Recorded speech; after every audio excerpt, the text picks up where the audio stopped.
April 8, 1943. 27,000 feet above occupied France. The sky is thin, cold, and merciless, the kind of blue that burns your eyes. Below, a patchwork of fields and smoke scars the earth. Above, the contrails twist like ghosts of old missions. Two Focke-Wulf 190s sweep in from the west, slicing through the clouds, pilots of JG-2, Richthofen, Luftwaffe's pride. In their cockpits sit veterans, men who've danced with death over Britain and Russia.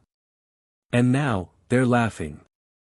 Because ahead of them, wallowing in the air like a silver whale, is an American fighter they've never taken seriously, the Republic P-47 Thunderbolt. They call it der Milch Jug, the Milk Jug. Too big. Too heavy. Too American. One German ace, Lieutenant Hans Schaefer, grins beneath his oxygen mask. "Watch this fat pig fall apart," he mutters in German, pushing his throttle forward. The BMW 801 radial engine roars. The FW 190 surges upward, nose to nose with the clumsy foreigner. From a distance, the P-47 looks absurd, thick fuselage, stubby wings, a jug-shaped nose housing that massive turbocharged Pratt & Whitney R-2800. To the Luftwaffe, it's a joke, a bomber pretending to be a fighter. But jokes can turn. At 25,000 feet, Schaefer climbs easily, the 190's strength is agility and precision. Yet as he levels to fire, the Milk Jug suddenly lifts higher. No sputtering. No stalling. Just, climbing. Schaefer's smirk fades. He pulls back on his stick, feels the air thin, his engine gasping for breath. The FW 190's power curve drops. But the Thunderbolt keeps rising, its turbocharger forcing air into the beast's heart like a lung on steroids. Up there, past 30,000 feet, something shifts. The hunter becomes the hunted. Through Schaefer's canopy, the silver machine rolls over, sunlight flashing off its wings like a blade. Then it dives. And not like any fighter he's ever seen. The P-47 doesn't fall, it plunges. Gravity can't even keep up. The radio crackles, shouts in German, panic cutting through the static. One voice screams. "Er fällt zu schnell. You'll tear your wings." But the American doesn't.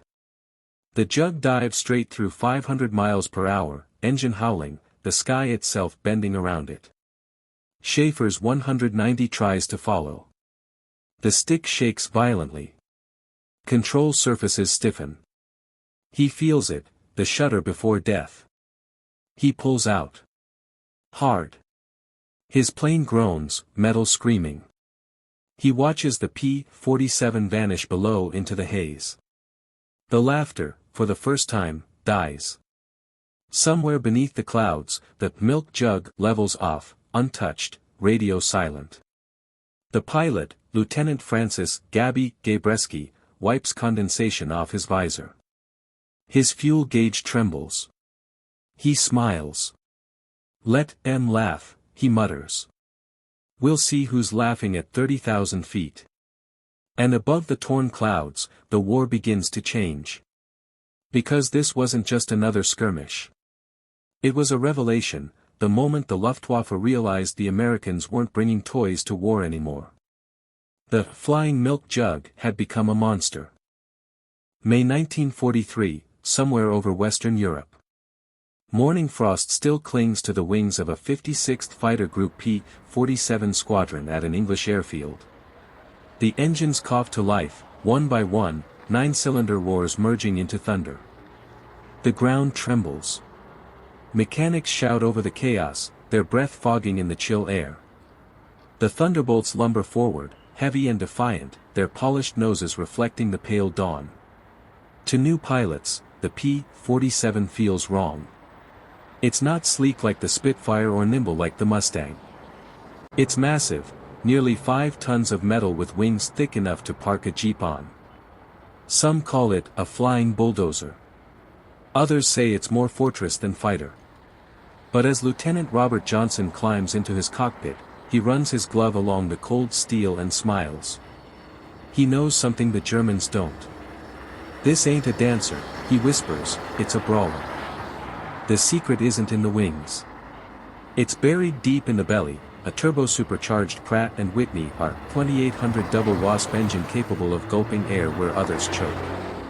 At 30,000 feet, where oxygen dies and most engines sputter, the Thunderbolt breathes like it's at sea level. That means one thing in combat: control." As Johnson's squadron climbs toward the French coast, Luftwaffe radar operators catch their signal. Feigned Flugzeug. Incoming bombers, heavy escort. Within minutes, FW-190s and Bf-109s scramble from airfields near Cannes. To them, it's another easy hunt, fat Thunderbolts guarding lumbering B-17s. The Germans have no idea that the P-47s are about to rewrite the physics of the fight. High above the clouds, the two groups meet. The first dive comes from Major Egon Mayer, one of the Luftwaffe's best, 70 kills to his name. He spots a P-47 below, banking wide, and dives from the sun. His cannons fire, white-hot streaks slice through the air. The P-47 takes hits across the wing root, flashes of smoke, fragments of metal. But it doesn't break.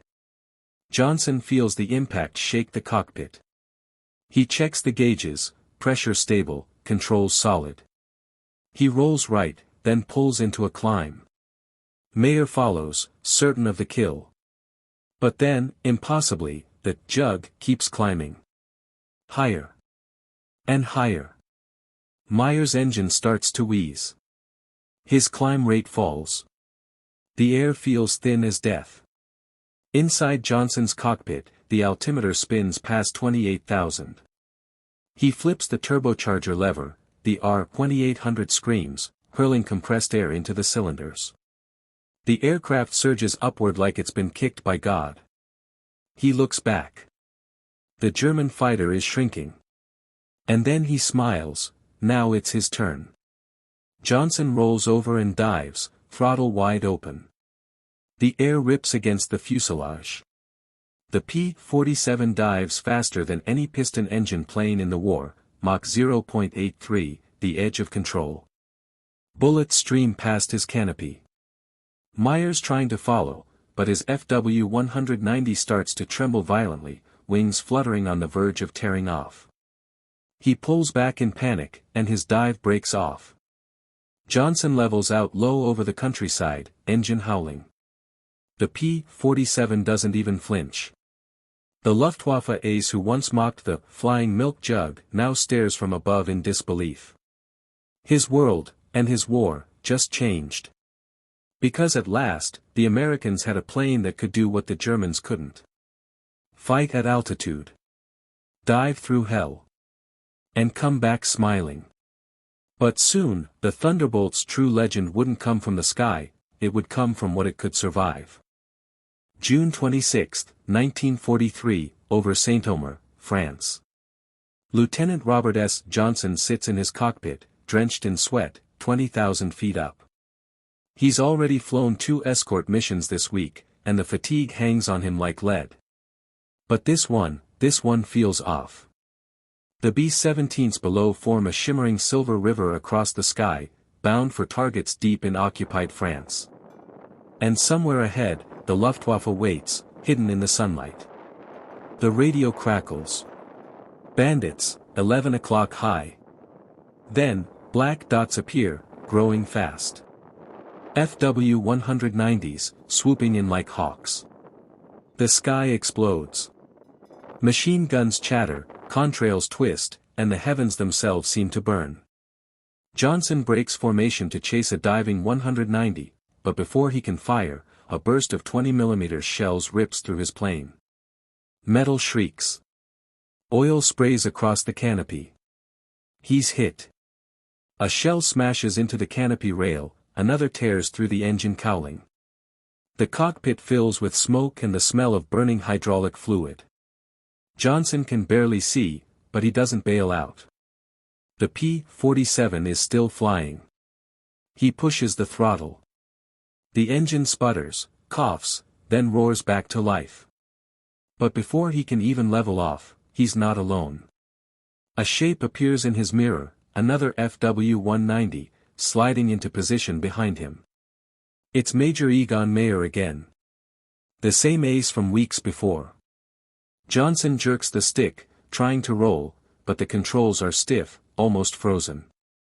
He's flying a crippled brick. Mayer closes in and fires a long, merciless burst. Tracer rounds hammer the fuselage, 30, 40, 50 hits.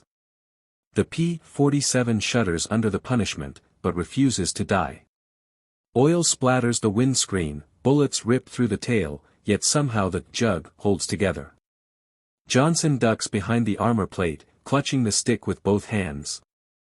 He can't fight back. He can only endure.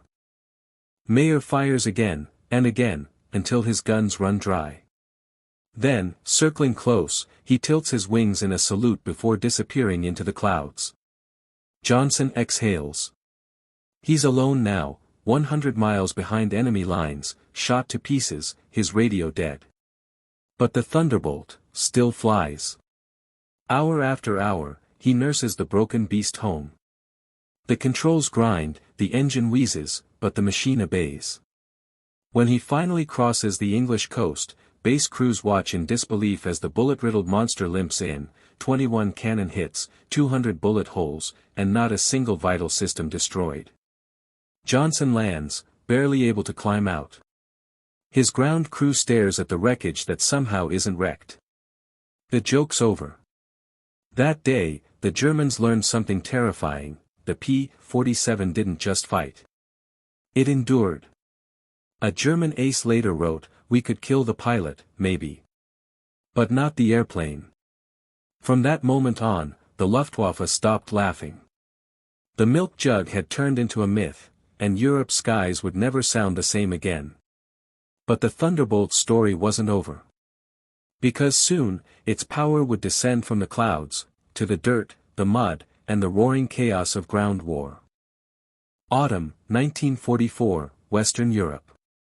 The war has changed. The Luftwaffe's dominance has crumbled, their proud eagles grounded in the wreckage of burned airfields. And across the shattered roads of France, something new echoes, a deep, rolling thunder. Not from the clouds this time, but from low over the trees. P-47s, once mocked as flying milk jugs, now scream just 100 feet above the ground, their 8.50 caliber guns spitting fury. They dive on German convoys, shatter tanks, tear rail lines apart. The earth trembles beneath them. Civilians look up from ruined villages, watching the massive silver planes roar overhead, and they whisper one word: Liberators. Each Thunderbolt carries the scars of months of battle, burn marks on the wings, bullet holes patched with dull aluminum, kill markings etched under the canopy. But they keep coming back. Every mission. Every storm.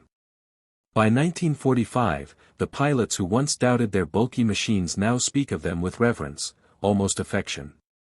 Lieutenant Johnson, the man who refused to die, once told a reporter, "You could fly her through hell, and she'd bring you home." And that's exactly what the P-47 did. It brought thousands home. When peace finally returned, many of those mighty jugs were left behind, silent in overgrown airfields, wings sagging, canopies clouded. But the myth never faded. Because the flying milk jug that once made the Luftwaffe laugh became the sound of victory.